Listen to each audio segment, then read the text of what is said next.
श्रोतेहो, पुस्तक अभिवाचनाच्या कार्यक्रमात सादर करत आहोत पद्मविभूषण प्राप्त शिवशाहीर बाबासाहेब पुरंदरे लिखित राजा शिवछत्रपती. ऐकूया या पुस्तकाच्या पूर्वार्धाचा भाग पहिला. अभिवाचक जयंत ठोंबरे.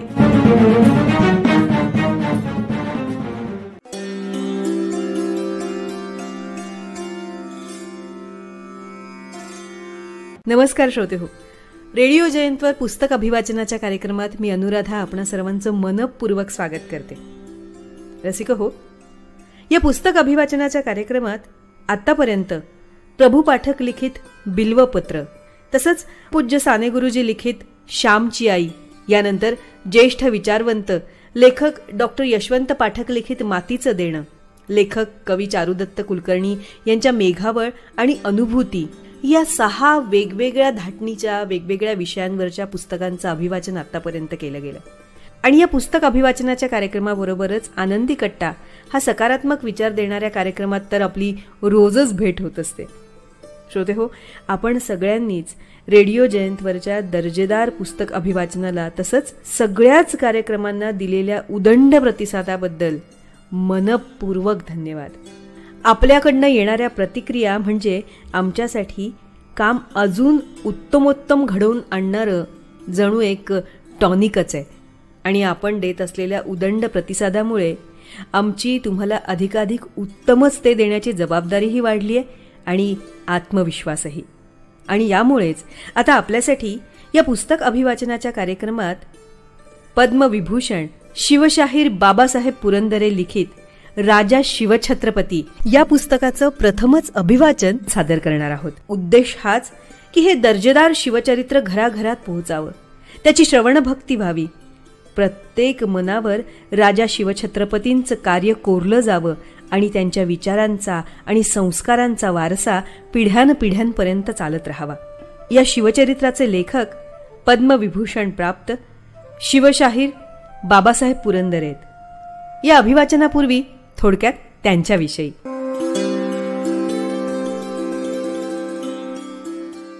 पद्मविभूषण शिवशाहीर बाबासाहेब पुरंदरे.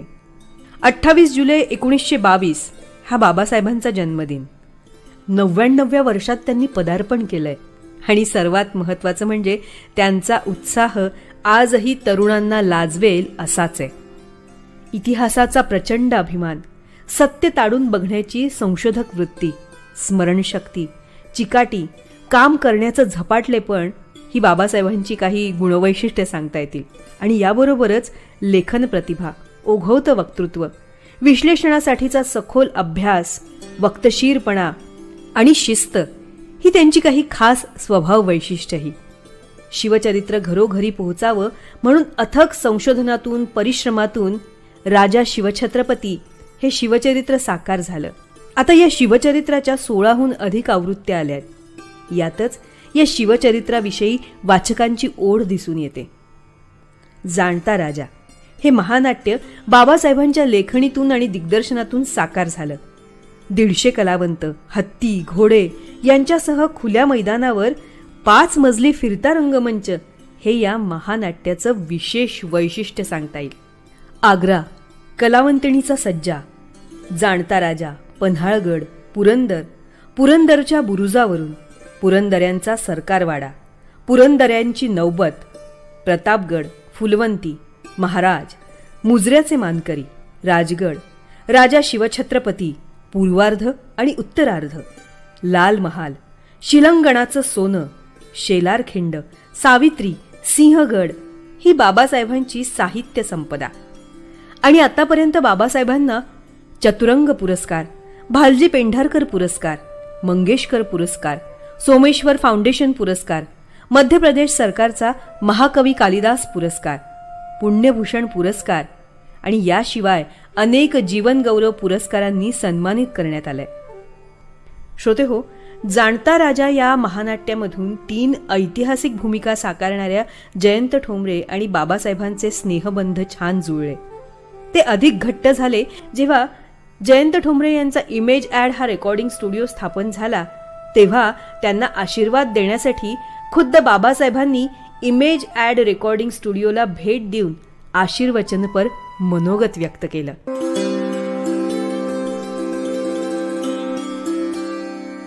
स्वतःच्या कर्तृत्वानं एक मोठं काम उभं केलेलं हे पाहताना त्यांच्या आईवडिलांना जेवढा आनंद व्हावा आणि होतोय तेवढाच आनंद मला होतो आहे की आमची मुलं ही पुढचं पाऊल पुढंच टाकतायत. प्रगतीच्या दिशा ते स्वतः ठरवतील, परंतु त्या दिशेने झेप घेण्याची मात्र त्यांच्या पायामध्ये आणि विशेषतः त्यांच्या मनामध्ये ती ताकद आहे. त्यांना असंच उदंड यश सतत लाभत जाऊ.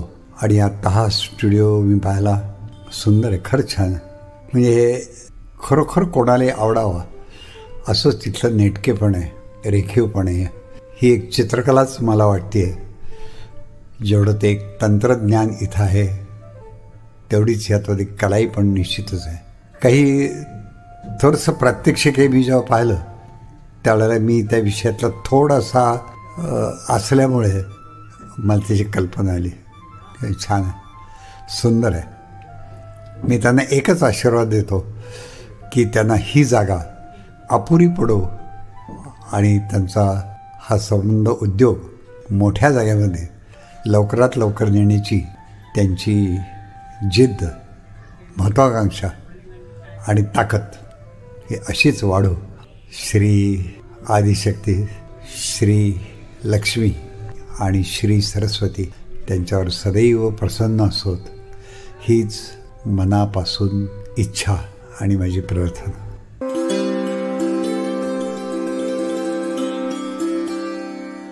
श्रोते हो, बाबासाहेबांनी त्यांच्या लेखणीतून साकार केलेलं शिवचरित्र श्रोत्यांसमोर आणखी सजीव व्हावं यासाठी रेडिओ जयंतवर पुस्तक अभिवाचनाच्या कार्यक्रमात या शिवचरित्राचं वाचन करण्याची परवानगी बाबासाहेबांकडे जेव्हा मागितली तेव्हा फोनवरून संवाद साधून विना विलंब त्यांनी ती दिली.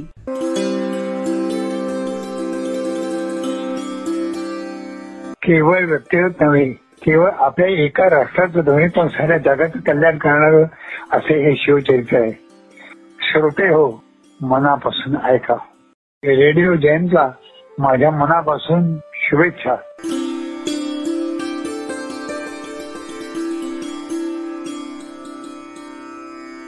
शिवशाहीर बाबासाहेब पुरंदरे यांनी रेडिओ जयंतवर दाखवलेल्या या विश्वासासाठी, राजा शिवछत्रपती पुस्तक अभिवाचनाच्या परवानगीसाठी त्यांचे शतशः मनपूर्वक आभार. तेव्हा पद्मविभूषण प्राप्त शिवशाहीर बाबासाहेब पुरंदरे लिखित राजा शिवछत्रपती या शिवचरित्राच्या अभिवाचनाचा ऐकूया भाग पहिला. आचमन अर्थात लेखक बळवंत मोरेश्वर पुरंदरे यांचं मनोगत. अभिवाचक जयंत ठोंबरे.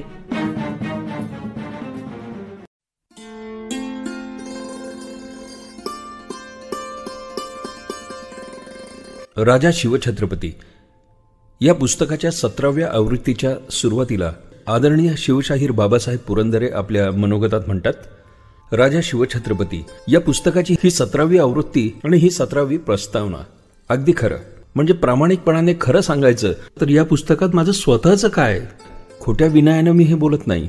संतांचं, पंतांचं, वारकऱ्यांचं आणि मराठी आवारात, शिवारात आणि माझघरात मी ऐकून ऐकून माझ्या मनात टिपलेल्या असंख्य अलिखित शब्दांचं जे कणगीनं माझ्या मनात साठवीत गेलो त्यानं मी चौक भरला.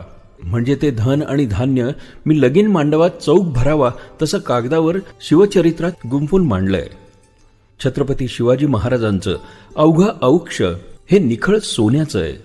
कुशल सोनार मिळाला तरी वज्रटिका व दंडातल्या येळा कुशलतेने सजवतो, पण माझ्यासारख्या ठोकेबाज गावठी सोनारानं निव्वळ गोठपाटल्या ठोकल्या तरी त्या साजऱ्याच दिसतात. त्यात सगळा गुण असतो सोन्याचा. मी असाच एक सासवडच्या पेठेतला गावठी सोनार आहे. 60 वर्षांपूर्वी मी शिवचरित्र प्रथम लिहायला घेतलं. लिहिणारच नव्हतो, पण आमच्या घराचे उपाध्याय आदरणीय वासुदेव काका कवी हे सावकारासारखे माझ्या मागे लागले म्हणून मी हे लिहिलं. त्यांचे तगादे मी पुरे केले. देणं फिटलं.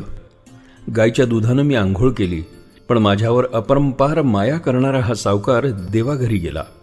कवी गुरुजी माझ्या जीवनात आले नसते तर मी शिवाजी राजांचं हे आख्यान आपापसात फक्त बोलत राहिलो असतो, सांगत राहिलो असतो, पण लिहिलं नसतं. मी प्रथम शिवचरित्राची 10-12 प्रकरणं लिहिली. ती विवेचन पद्धतीने लिहिली. त्यात ऐतिहासिक पुराव्यांची चर्चा आणि निरनिराळ्या शिवचरित्रकारांची मतमतांतरं मी माझ्या गोवतीप्रमाणे चर्चेत घेतली. थोडक्यात म्हणजे काय की पंडिती पद्धतीचा ग्रंथ मी लिहित होतो. पुण्यात याच काळात म्हणजे इसवी सन 1950-51 दरम्यान एकता हे मासिक सुरू झालं. या मासिकाचा पहिला अंक प्रसिद्ध होण्यापूर्वीच 15,000हून अधिक वर्गणीदार त्याला महाराष्ट्रातून उत्स्फूर्त लाभले. त्या काळात गुणांनी आणि तपस्येनं उत्तुंग यश आणि प्रतिसाद लाभलेली किर्लोस्कर, सह्याद्री, वसंत, अमृत आणि अशीच काही मासिकं चालू होती. पण एकतेचं यश आणि त्याला मिळालेला प्रचंड प्रतिसाद काही वेगळाच होता. या एकतेचे प्रमुख कार्यकर्ते माझ्याकडे आले. त्यांनी मला प्रत्येक अंकात तू लेख दिलाच पाहिजेस असं फरमावलं. तेव्हा मी लिहून झालेली माझी पंडिती शिवचरित्राची 7-8 प्रकरणं त्यांच्या स्वाधीन केली. एकतेचं एक विलक्षण वैशिष्ट्य असं त्यावेळी होतं की कुणाही लेखकाचं वा कवीचं नाव प्रसिद्ध केलं जात नसे. मला ती इष्टापत्ती वाटली. माझे लेख क्रमशः एकतामध्ये प्रसिद्ध होऊ लागले. दर महिन्याला माझ्या मनात प्रचंड कुतूहल दाटे की या माझ्या शिवचरित्राबद्दल वाचकांच्या प्रतिक्रिया काय. पण पहिल्या 6 लेखानंतर 6 महिन्यात एकही अनुकूल व प्रतिकूल प्रतिक्रिया संपादकाकडे आलीच नाही. माझ्या लेखांबद्दलची उत्सुकता माझ्या स्वतःशिवाय कुणातही दिसली नाही. तेव्हा 6 अंकांनंतर मी संपादकांना भेटलो आणि म्हणालो, माझ्या लेखांवर एकाही वाचकाची एकही प्रतिक्रिया आलेली नाही, येतही नाही. तेव्हा निदान तुमची म्हणजे स्वतःची संपादकीय प्रतिक्रिया तरी काय. त्यावर माननीय संपादक म्हणाले, अरे आम्ही तरी कुठे वाचलंय आणि वाचतोय, तू लिहितोयस ना, मग छापायला काय हरकत नाही, लिहिशील तेवढं छापू, काळजी नसावी, कळावे. आम्ही सर्वच हसलो. मी घरी आलो पण फार गंभीर बनलो होतो. शिवचरित्रासारखं हे अलौकिक ईश्वरी महाकाव्य मासिकात छापलेलं कोणीच वाचत नसेल तर तो माझा प्रचंड पराभव आहे. मी सतत विचार करीत राहिलो. निदान 4 महिने तरी यातच उलटले. हे माझे पंडिती शिवचरित्र विद्वत्तापूर्ण किंवा प्रतिभासंपन्न नसेलही, नव्हतेच हे मला मान्य असूनही त्यावर एकही प्रतिक्रिया येऊ नये इतके ते सामान्य आहे का. मी विचार करीत होतो. ते लिखाण पुन्हा पुन्हा मीच वाचित राहिलो. शेवटी मी ते आमच्या कवी गुरुजींना वाचायला दिलं आणि म्हटलं, आपल्या आग्रही आज्ञेनं मी हे लिहिलंय, लिहितोय, पण अहो ते कुणीच वाचत नाही. कवी गुरुजींनी ते माझं लिखाण रोज थोडं थोडं वाचून काढलं आणि ते मला म्हणाले, अरे बाबासाहेब, हे तुझं लिखाण वाचायला मला 8 दिवस नेट लावावा लागला. तू लिहिलेलं सगळं अभ्यासपूर्ण असेलही, पण त्यात पांडित्यही नाही आणि लालित्यही नाही, फक्त ऐतिहासिक सत्य आहे. म्हणजे असावं. हे बघ, तू थांबू नकोस, सत्यही लिही पण सुंदर लिही. अवघड विषय सोपा आणि सुंदर करता येतो का बघ. शिवाजी राजांचं सगळं चरित्र रत्नखचित आहे, निखळ सोन्याचं आहे. पुन्हा लिही. मला पटलं, पण कसं लिहू. गुरुजी म्हणाले, उपनिषदातलं गहन गूढ तत्वज्ञान ज्ञानेश्वर नावाच्या एका पोराने किती सोपं आणि सुंदर लिहून ठेवलं बघ. 700 वर्ष झाली, अजूनही ते शिळं झालेलं नाही. उन्हात आरसा धरून एकदम आपल्या डोळ्यावर कोणीतरी प्रखर कवडसा टाकावा तसा मी चळवळलो. मी ज्ञानेश्वरीची पानं उलटत गेलो आणि मला आळंदीची वाट दिसली. बस, शिवचरित्र सत्यच आणि सोपं आणि आपल्या ऐपतीप्रमाणे चांगल्या भाषेत सजवायचं, ते आपल्याला जमेल असा संशय माझ्या मनामध्ये हळूहळू दृढावत गेला. शाहिरांचे वाचलेले आणि ऐकलेलेही पोवाडे माझ्या कानामनात दणाणू लागले.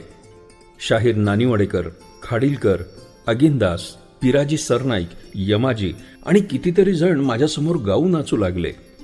कीर्तनकार पिलोबा फलटणकर, काशीकर बुवा, गाडगे महाराज, डॉक्टर दत्तोपंत पटवर्धन बुवा, प्राध्यापक सोनूमामा दांडेकर, गयाबाई मनमाडकर, कोल्हटकर बुवा, कितीतरी कीर्तनकार माझ्या भोवती गजर करीत राहिले. इतकंच नाही तर पठ्ठे बापूराव, कौसल्याबाई, कोपरगावकरीण, विठाबाई नारायणगावकरीण, भाऊ मांग, आणखीन कितीतरी पट्टीची सराय तमासगीर मंडळी मला ओळखीतले वग सांगित राहिली, गात राहिली. आणि सारेच मराठी मुलखातले लोककलाकार माझ्या मनाभोवती गर्दीनं गोळा झाले. म्हणू लागले, अरे लिही, गाऊ लाग, नाच, आम्ही सारे तुझ्या साथीने उभे आहोत. सारे बखरकार तर टोकदार लेखण्या भाल्यासारख्या नाचवीत सामोरे आले. नव्याने शिवचरित्र कसं लिहायचं हे मला उमगलं. ज्ञानेश्वर माऊली, जगद्गुरू तुकाराम महाराज, श्री समर्थ, श्री नामदेव, श्री गोरोबा, श्री सावंताजी, श्रीनाथ, मुक्ताई, जनाई, सोयराई, बहिणाई आदी वराडी मंडळी मला बोहुल्यावर चढवण्यासाठी आघाडीवर होत्या. लोकसाहित्य आणि लोककला यांच्या मळ्यातच माझं सारं जीवन जोगवलं गेलंय. त्यातील खळ्यांवरच आपली मळणी लावायची असं माझ्या ध्यानीमनी आलं. मी कणग्या सारवून ठेवल्या आणि एके दिवशी मी गंगाधर राजहंस या माझ्या जीवलग सवंगाड्याला सांगाती घेऊन आळंदीला गेलो. पायी पायी इंद्रायणीत हातपाय धुतले. सोनचाफ्याची फुलं घेऊन माऊलीच्या समाधीपुढे उभा राहिलो. गर्दी नव्हती. मी फुलं वाहून समाधीवर डोकं टेकवलं. मनात पुटपुटलो, माऊली, शिवाजी राजांचं आख्यान लिहायला घेतोय. माऊली, तुमच्या एखाद्या कानामात्रा वेलांटीचं तरी बळ मला द्या. दुसरं तिसरं काही मागत नाही.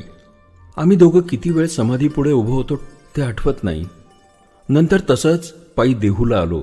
जगद्गुरू श्री तुकायांच्या मंदिरात दर्शनाला आलो. मनात म्हटलं, देवा, माझी गरिबी तुम्हाला ठाऊकीच आहे. आत्ता माझे सावकार तुम्हीच आहात. तुमची या घरा शब्दांचीच रत्ने आहेत. मला त्यातली चिमूटभर कर्जाऊ द्या, व्याजासकट फेडीन. नंतर मी आणि गंगाधर 2 दिवसांनी रायगडावर गेलो. रान दाटलं होतं. शिवाजी महाराजांच्या समाधीपुढं दंडवत घालून निरगुडीची पानं वाहिली आणि म्हटलं, प्रभो, तुम्ही महेशाची मूर्ती, मी भोळा अर्चितसे भक्ती, बोल जरी गंगावती, स्वीकाराल ना? आणि शाहीर, गोंधळी, पुराणे, कीर्तनकार, भारुडी, चित्रकथी, बहुरूपी, तमासगीर, वाघ्या मुरळी, वासुदेव, वारकरी, पोतराज, कुडमुड्या जोशी, नंदी बैलवाले, दरवेशी, डोंबारी, अगदी झाडून सारे माझे जीवाचे जीवलग माझ्या सांगाती मन लावून बसू लागले. मी लिहित गेलो ते हे माझ्या राजाचं आख्यान. माझ्या अवताराची वाट न पाहता ही सारी मंडळी माझ्या ओसरीवर सदैव येत राहिली. म्हणूनच हे गरिबा घरचं लगीन साजरं झालं. राजा शिवछत्रपती लिहिताना मी तुळजाभवानीची कवड्यांची माळ गळ्यात घालून लिहिलं.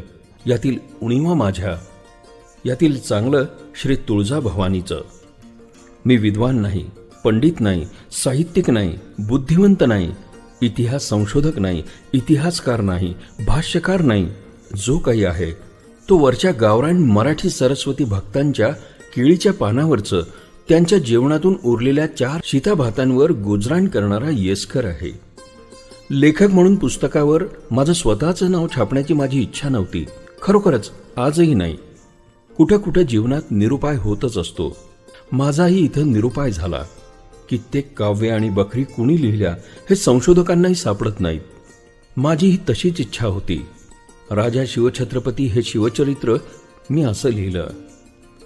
पहिली आवृत्ती प्रसिद्ध झाल्याला 50 वर्ष पूर्ण होत आहेत. राजा शिवछत्रपती म्हणजे मी लिहिलेली 20व्या शतकातील एक बखर. मराठी वाचकांनी माझ्या पंडिती शिवचरित्राला चिमूटभरही प्रतिसाद दिला नाही. पण या माझ्या बखरीला मराठी मनांनी सुप भरभरून जोगवा घातला.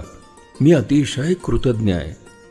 आचार्य प्र के अत्रे राजा शिवछत्रपतीवर 2 अग्रलेख लिहिले. त्यांनी म्हटलं की पुरंदरे यांनी हे शिवचरित्र महाराष्ट्र रसात लिहिलंय. हा महाराष्ट्र रस मला महाराष्ट्राच्या लोकसाहित्यात आणि लोककलात माऊलीच्या पसायदानात लाभला. सतत 50 वर्ष. ही 17वी आवृत्ती. ही आवृत्ती सिद्ध करण्याकरता ज्यांनी ज्यांनी हातभार लावले त्यांचं ऋण कसं सांगायचं. त्यांनीच ही मल्हारी मार्तंडाची तळी उचलली. मी फक्त त्यांच्याबरोबर एवढंच म्हणतो, येळकोट येळकोट, जय मल्हार. आई राजा तुझा उदो उदो, सदानंदाचा येळकोट. 18व्या आवृत्तीच्या निमित्तानं मी जेव्हा शिवचरित्र लिहिण्याचा विचार करत होतो तो काळ साधारणतः 1942 ते 1944चा. स्वातंत्र्याचे वारे वाहत होते. भारावलेलं वातावरण होतं. अशा वेळी शिवचरित्राचा उपयोग तरुणांमध्ये देशप्रेम जागृत करण्यासाठी होईल असं मला वाटत होतं. शिवरायांचे दैदिप्यमान व्यक्तिमत्व, नेतृत्व, समाजकार्य, सर्व जाती धर्माच्या लोकांना स्वराज्यासाठी प्रेरित करण्याची हातोटी इत्यादी गुणधर्म तरुणांना नक्की उत्तेजना देतील याची आमच्या पुरोहित कवींना खात्री होती. मी टिपा काढायला सुरुवात केली. अभ्यास सुरू केला. परंतु विषयाचा आवाका इतका मोठा होता की पुस्तक लिहून संपलं तेव्हा स्वातंत्र्य मिळालेलं होतं.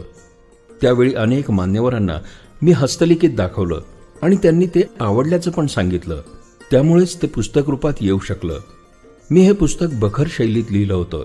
त्यावेळची ती बऱ्यापैकी रूढ पद्धत होती. ती अनेकांना भावली.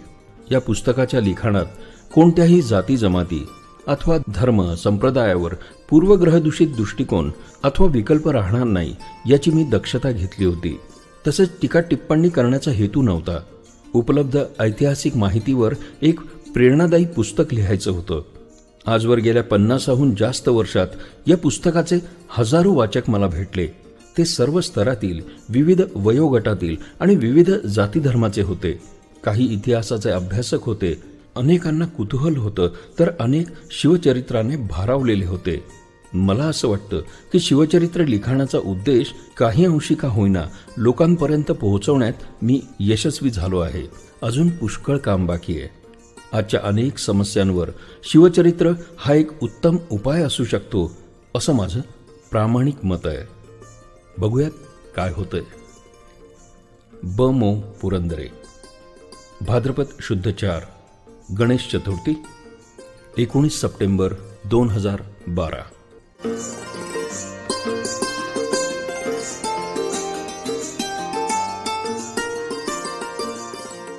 श्रोते हो, आबालवृद्धांनी ज्याचा श्रवणानंद घ्यावा असं हे पद्मविभूषण प्राप्त शिवशाहीर बाबासाहेब पुरंदरे लिखित राजा शिवछत्रपती पुस्तकाचं अभिवाचन.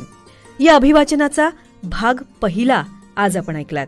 आपल्याला तो कसा वाटला याविषयी आपल्या प्रतिक्रिया आम्हाला जरूर कळवा. आणि शेवटी महत्वाचं म्हणजे दर्जेदार कार्यक्रम ऐकण्यासाठी रेडिओ जयंतला लाईक करा, शेअर करा आणि सबस्क्राईब करा.